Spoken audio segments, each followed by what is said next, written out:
Okay, for those of you who have been asking, we are now available in audio-only versions on 6 podcast aggregators. Woo! Yeah, it's very exciting. Make it easier for Tuck to annoy his neighbors. And so we're available on Anchor FM, Breaker, Google Podcasts, Pocket Casts, Radio Public, and Spotify. We're still working on some others, and we'll let you know when those get going. But you can head in, search for "This Is True Really News." The whole Have the news, trust me. Yeah, and you will find what you're looking for. Why? We don't can't know. answer. Yeah. No. This is True, Really News with Scott Combs and Tony Verkinnes. All the news you're about to hear is true, as far as you know. Do you want a nice story or a stupid story? I can do either. I have a really nice one and a really stupid one. Do a nice one. Do a nice one. All right. First. A young man named Joseph Flavel was blissfully unaware that there was a coronavirus pandemic. Because on March 1st of 2020, 3 weeks before the UK went into its first lockdown, the young man was on his way to Buckingham Palace, going to get the Gold Duke of Edinburgh Award. Oh, So wow. This is kind of a stud muffin. Well, yeah, and it's a Scottish connection, which makes it doubly fun. Sure. He's a 19-year-old UK Air Force cadet, and he never made it to the award ceremony. There was a car accident. Oh. Young man suffered massive traumatic brain injury. He was in a coma from which he wouldn't emerge for 11 months. Hence, no clue about the pandemic. Oh, my goodness. Flavel actually caught the coronavirus. Oh, of course he did. Twice. Overachiever. The first, and he didn't even know one of them. The first infection, he was still in a coma. Second was as he was showing signs of life again.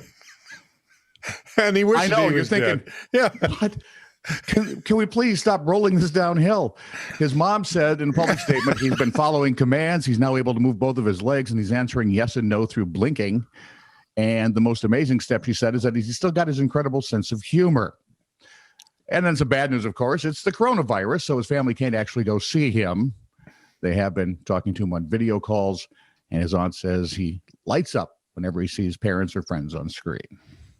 That is sweet. That's a great story. I like that one. I did too. This is from the Lexington, Kentucky Humane Society on Facebook. Uh-oh. And I quote, Uh-oh. "You know what's crappier than a room full of litter boxes? Exes. Allow our cats to demonstrate your disgust for your ex with our smear campaign.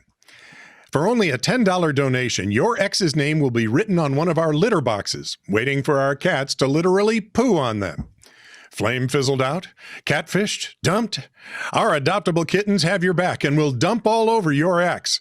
Cats can be spiteful creatures, and trust us, they're more than happy to take a number 2 on your former number 1. Get your retribution today by simply making a donation on this post. It's easy." I don't know what to do with that. It's just fantastic. Perfect for Valentine's Day if you're a spiteful See, cuss. now I'm thinking it. Spotify Yeah. has a channel just for dogs, Oh, yeah. Yeah. right? Because people leave music. So what I'm thinking now is the canine cops will have the cats outside doing their thing. And they'll just crank up the dog music. Oh, The yeah. cats will flee. The dogs will win the day. My Huzzah. God, we live in a weird world. Your turn. Monterey, California, Paul. It's another nice story. Okay.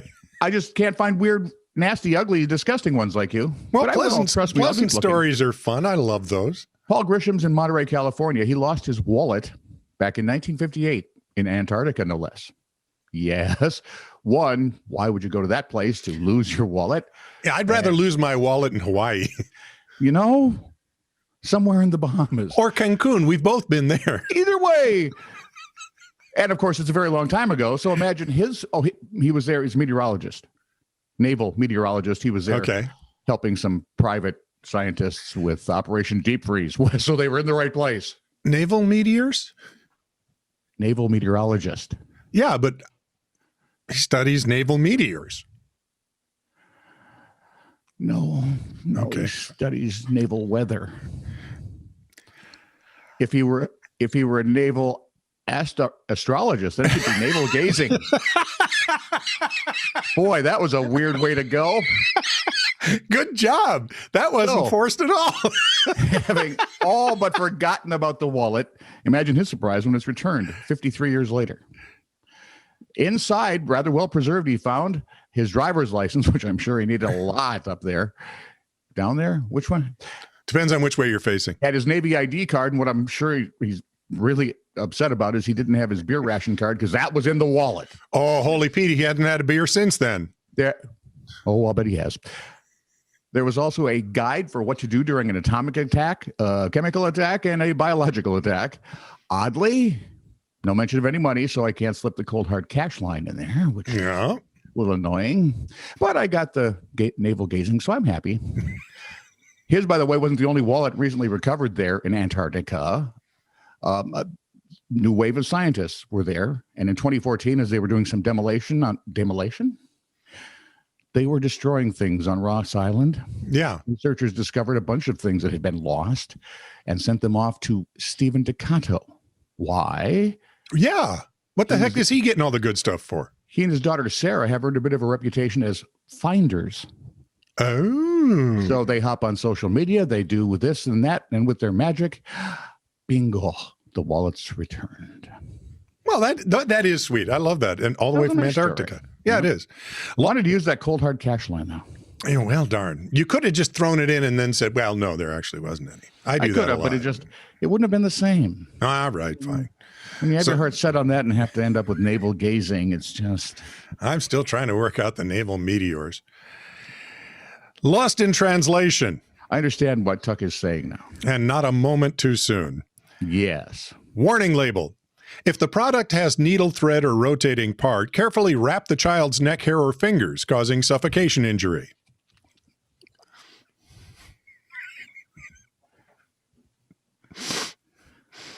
They need proofreaders. This is what I'm saying. Sign for a mental health counselor. Yeah. Psycho clinic. Sign for a man-made building material. New human board. Can be sawed, planed, nailed, and drilled.